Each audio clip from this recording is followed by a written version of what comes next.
Bonjour à toutes et à tous, bienvenue sur cette vidéo dans laquelle je vais vous parler de mon bilan du défi Zen de la semaine. C'était le défi 51 qui consistait à tester son sommeil. Donc l'idée de ce défi, c'était d'être attentif à ses cycles de sommeil, de tester des choses pour dormir mieux, bref, d'essayer de faire quelques petits tests, une petite expérimentation et voir un petit peu de quoi on avait besoin en termes de sommeil, ce qui marchait bien pour nous endormir le soir, etc. Alors mon bilan cette semaine est franchement mitigé. Alors déjà j'ai été malade pendant 2-3 jours, mais vraiment très malade, pas bien du tout. Et du coup vraiment ma qualité de sommeil s'en est ressentie immédiatement. Je me suis endormie très tôt, mais après j'ai très mal dormi, j'ai beaucoup somnolé. En journée j'ai fait des siestes énormes, bon, ce qui a complètement décalé mon rythme de sommeil. Bref, c'était vraiment pas l'idéal. Donc voilà, déjà j'ai pas pu vraiment faire de tests ces premiers jours. Ensuite, j'ai eu une nuit très agitée avec beaucoup de coupures à cause des petits qui étaient pas bien non plus.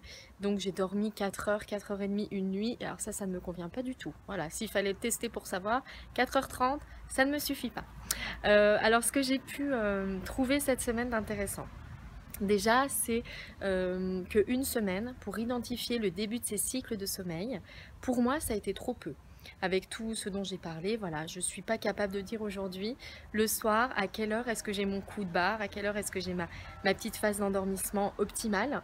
Donc, je vais devoir prolonger un petit peu les tests. Franchement, entre 22h30 et minuit, je pense que je me suis endormie à peu près toutes les heures et j'ai pas pu voir quel était le moment où c'était mieux. J'étais tellement crevée, je me suis toujours très bien endormie. Donc voilà, donc ça j'ai encore une petite analyse à faire, un petit suivi. Par contre, je sais que j'ai vraiment besoin de 5 cycles de sommeil la nuit pour vraiment récupérer. Donc 7h30 de sommeil. Donc voilà, 22h30, 6h. Là, j'étais très en forme. Mais il faut que je garde ce temps de sommeil. Donc si je voulais être dans un esprit miracle morning et me lever très tôt le matin, il faut simplement moi que je me couche très tôt le soir. Je peux pas grignoter ces 7h30. Et chaque fois que j'ai pu avoir ces 7h30 de sommeil, j'ai été vraiment hyper en forme, je sens la différence.